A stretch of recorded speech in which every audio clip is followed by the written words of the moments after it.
grab your notebook, grab your pencil, grab some tea, grab your coffee, because I'm gonna tell you a lot of things that people don't like to tell you. And I wish somebody would have told me this in the beginning.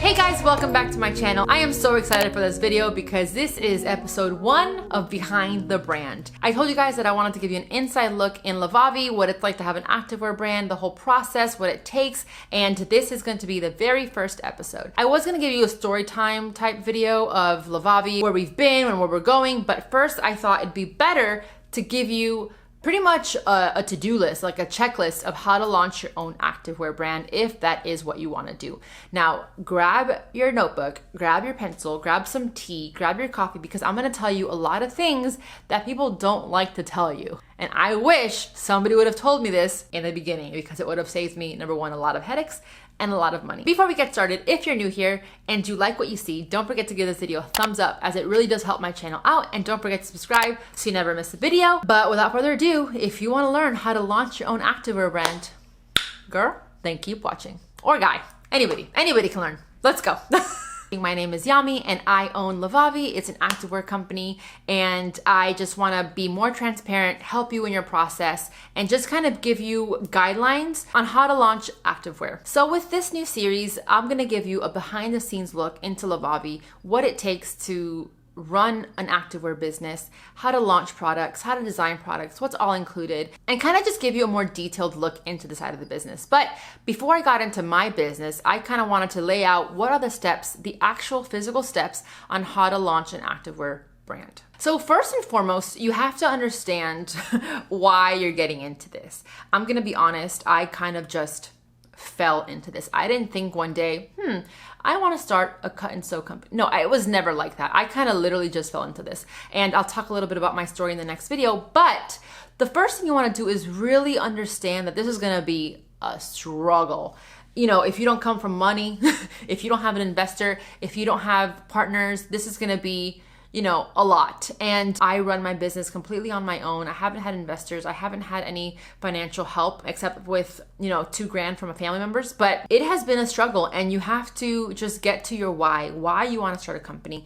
Is it just to kind of say you have an activewear company? Because at the end of the day, that's not going to sustain you when you're crying your eyes out because the manufacturer messed up your order and you can't get your money back. So you have to really dig deep and figure out why it is you want to start a clothing brand, activewear, jeans, whatever it is. Just what is your why, and really root yourself in that, because when things get hard, you're going to have to go back there and remind yourself why it is you're doing this, because you are going to want to give up. I'm going to tell you right now, you are going to want to give up. I can't tell you how many times I've wanted to give up because I have faced a lot of struggles in this activewear business, and unfortunately, I haven't had a mentor to kind of help me. And so that's my goal with this entire series, is kind of be a mentor to you and show you the ins and outs of what I go through, with hopes that it'll help you in the long run. So figure out your why. That's your first and most important thing, I think. Once you found your why and you're really committed to doing this, we'll move on to step 2. You want to pick a name and a logo. Pick a name that resonates with you, that has meaning. Again, kind of with your why, you want to feel good about that, and you want that name to be a reflection of you, because this is your brand and this is your business, right? So pick a name. Make sure that no one has that name. What I did for me, I went on, I forget what it is, something.gov, trademarks.gov or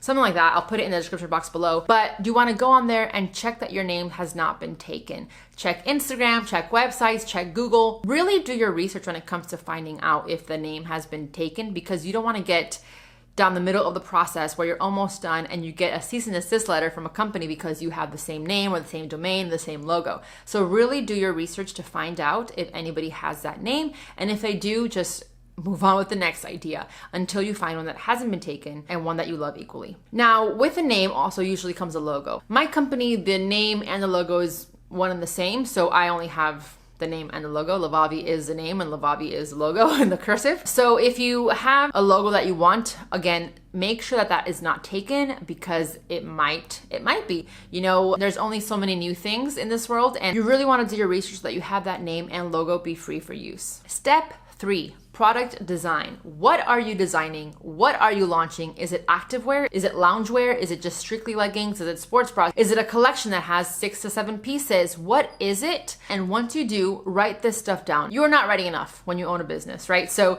write these down and then figure out what it is you want your first collection to look like. Is it gonna be a capsule collection? Is it gonna be just strictly sports bras? Is it gonna be leggings? When are you launching? Is it gonna be winter? Do you need joggers? Is it gonna be summer? Do you need shorts?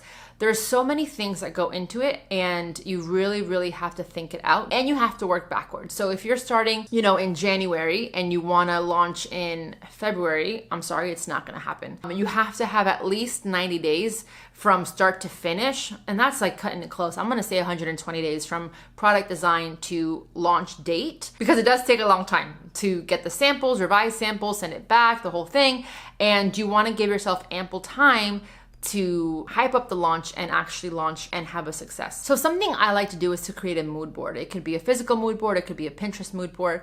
Just go on a couple different websites like Pinterest, you can go on Upsplash, you can do designinginspiration.com. I'll put them in the description box below, but just start searching and pin the things that stand out to you. Make that collage, and from there, if you are designing it yourself, design from your mood board. I think you're gonna get lost in the shuffle if you don't have a cohesive place to put all of your inspirations, because you can have like pictures on your phone, pictures on your iPad, pictures on your computer. But if you have one designated place, you can open that up and just start designing from that mood board. Now, next up is designing. Obviously, you could either outsource that and have someone design for you, or you can do it yourself. I've always done it myself, but I am thinking about outsourcing just because I don't have time to do everything. Now, with the design, like I mentioned earlier, are you gonna launch in summer? Are you gonna launch in fall, winter, whatever it is, and design according to that? Because you're not gonna be able to, depending on where you live and your social following and everything like that, you won't be able to launch, let's just call a sweater or a jacket in the middle of summer. So you also have to be very smart and specific with what you're launching and for what date. Once you have all of your designs laid out and what you want to do, you need to create a tech pack. And what a tech pack is probably one of the most important pieces of information you can give your manufacturer. A tech pack essentially is a document that tells your manufacturer all of the measurements, all of the specifics of your product. So that's like, this is an inch. From here to here is an inch. The logo is centered, but you want to have it 7 inches from the sleeve holes. All of these go into your tech packs. Now, in your tech pack, you're going to want to include several things. That's going to be your mock-ups, which is the drawings that you've already created, material specification, so like what fabrics you want to use or what kinds of fabrics, your colors that you want, your sizing chart, the actual tech sheet, which is going to be the measurements, and then the spec sheet, which is going to have, things like, are you going to have a zipper here? Are you going to have a pocket here? Is it going to be reflective somewhere where your logo is going to be? All the specifics you want to have in that document, so that if they do mess up in the long run, you can go back and say, no, I asked for this, but you gave me this. You know what I'm saying? You want to hold them accountable. Okay, so now that you have all of these, it's time to find a manufacturer. Now, you have to decide what kind of company you want. Do you want to have a company that produces only in the United States, or do you want to have a company that produces overseas? None is right or wrong. It's what you want as your company, what you stand for, what is your why, and so on and so forth. So let's say you want a company that only produces here in the United States. That is going to be very easy. It's going to be more expensive, I'll tell you that right now, but it's going to be easy to find. Now, all you need is a simple Google search. Google US manufacturers. If you're in Los Angeles, Google Los Angeles manufacturers, clothing manufacturers, I should say. And then from there, it's time to date them. If you want to manufacture out of the United States, which is going to be a little bit more affordable, you can go to, again, Google, or there's a site called Alibaba.com where you're going to be able to find a ton of manufacturers. Now, that's going to be a little bit difficult, time-consuming, confusing, frustrating, because it's funny, back in the day when I was starting, I would see all of these pictures of the same model, and I would be like, oh my gosh, this is X brand's manufacturer. But then I kept seeing the pictures and I'm like, something doesn't add up here. So some manufacturers just take a picture and they'll put it and say that they did it. Hello friends, it is future Yami coming to you. I'm editing this video right now and I realized that I didn't really tell the story correctly, or at all, to be honest.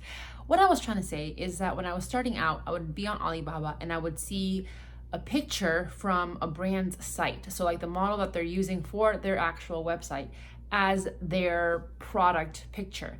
So that would make me think, oh wow, this must be their manufacturer.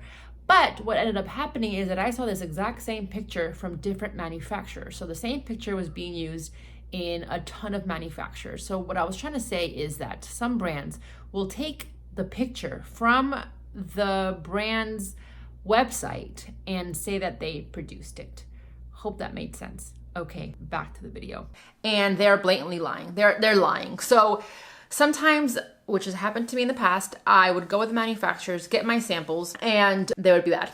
They'd be bad. They'd be so bad because they're using other companies' pictures. So when you date these manufacturers, you really have to ask the questions. If someone is already asking you for money before anything, run the other way. Like run as fast as you can and don't look back. That's not how it works.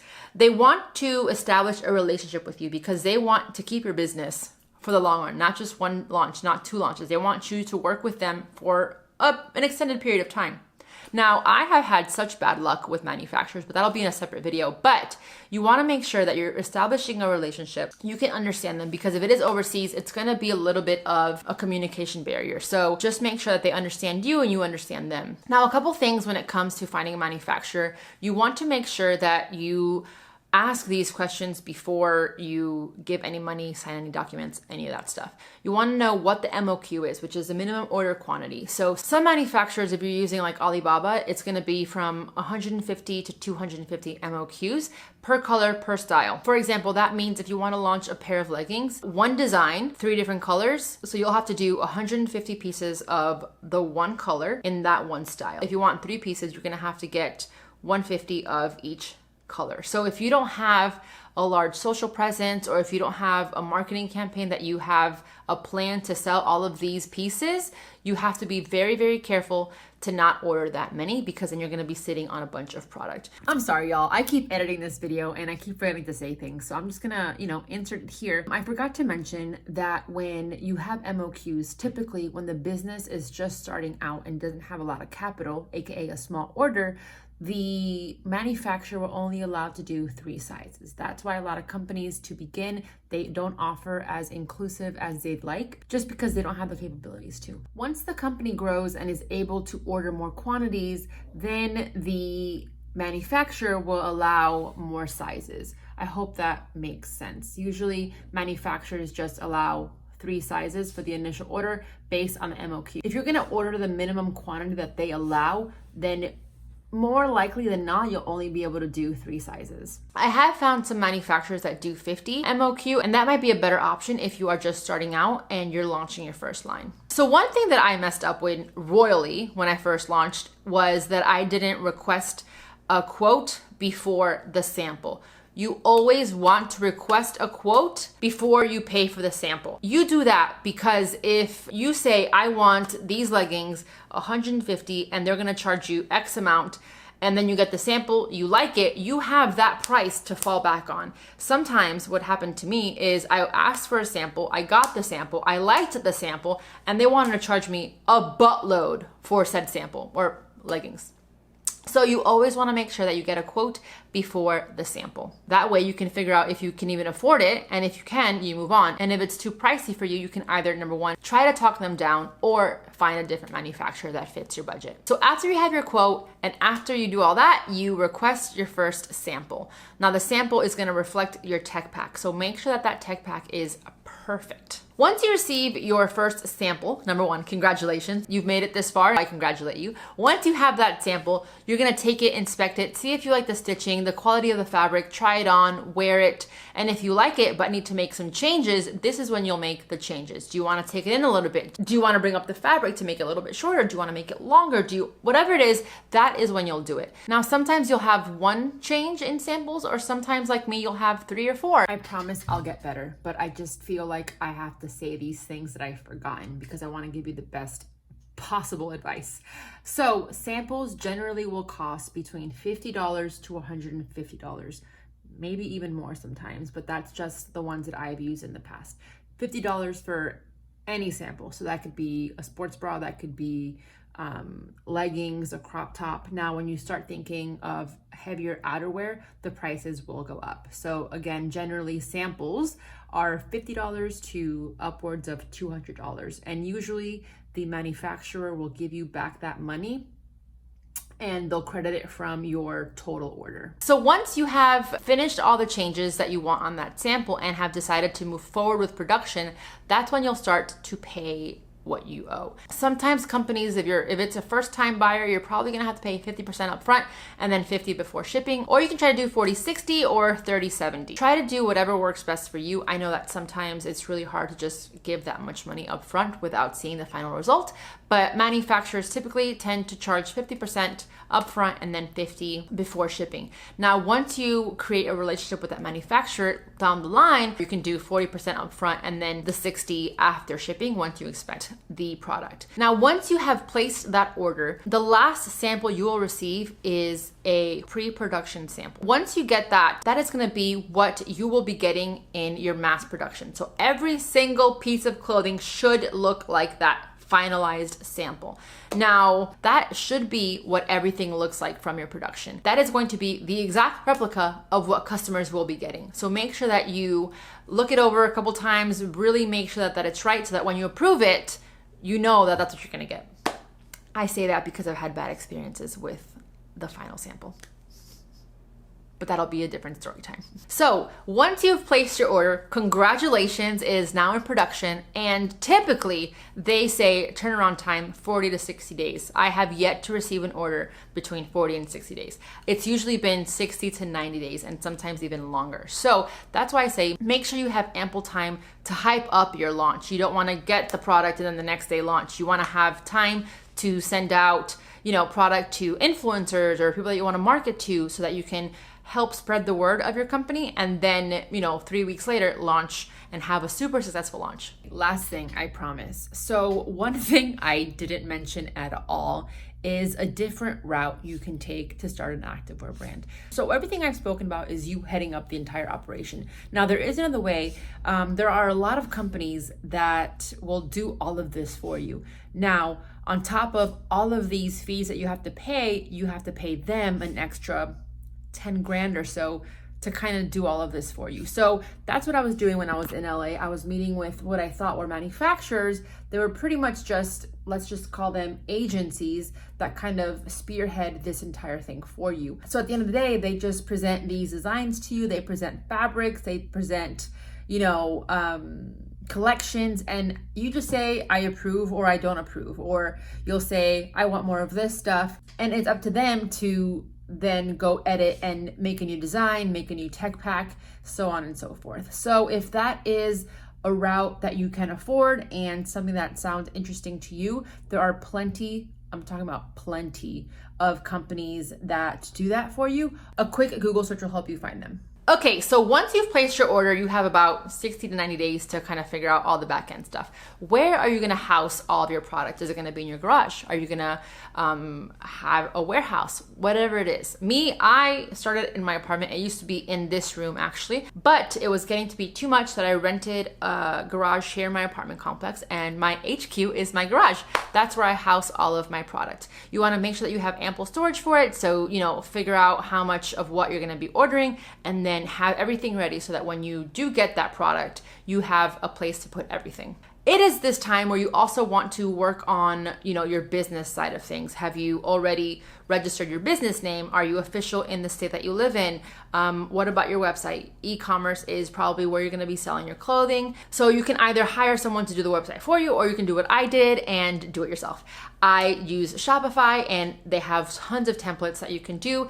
And what I did, I kind of just did place card photos. So I laid out all of my information. I did descriptions for my pieces. I put the pictures where I wanted them to go. I literally did all that I could do on the website without the clothes. So once I got the clothes, all I had to do was take pictures and then just replace the templates, or not templates, but like the placeholder pictures for the actual pictures of the activewear. And that'll just save you tons of time to do other things with your time when the product gets here. Another thing I wanted to say about Shopify is that it's great because it comes built in with a lot of tools. It comes in with the marketing, it comes in with shipping, it comes in with, a lot of different apps that are really, really great for your business. So I just like Shopify. It's worked for me. And what I did, I I just bought a printing label. It was literally the best, I think, $200 I've ever spent on this company. It's a label that you don't have to buy ink for, and I got it on Amazon, and it connects to Shopify, and everything is just really, really simple, like dumb simple. So I'll link that printer in the description box below as well if you're interested.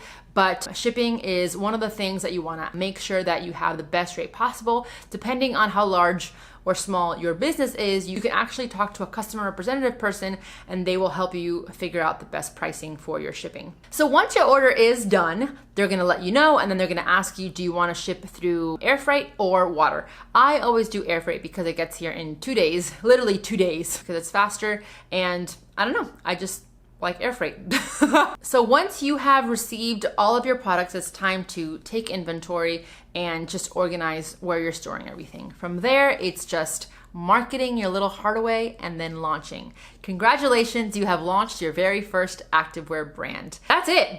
Those are the steps. Those are literally the steps you need to take. Of course, there are a lot of steps, a million steps in between each steps, but I think if you had to write a bullet point of how to launch an activewear brand, this is how you would do it, and then just learn as you go. I'm gonna dive much, much deeper into all of these steps in the episodes moving forward. If you wanna learn more about the activewear business and just get a little bit more insight on my brand and just activewear in general, don't forget to give this video a thumbs up and don't forget to subscribe so you never miss a video. Thank you guys so much for watching. Again, if you have any questions, leave them down below. I'd be happy to answer. I love you all so much. I'll see you guys in the next one. I love ya. Mwah.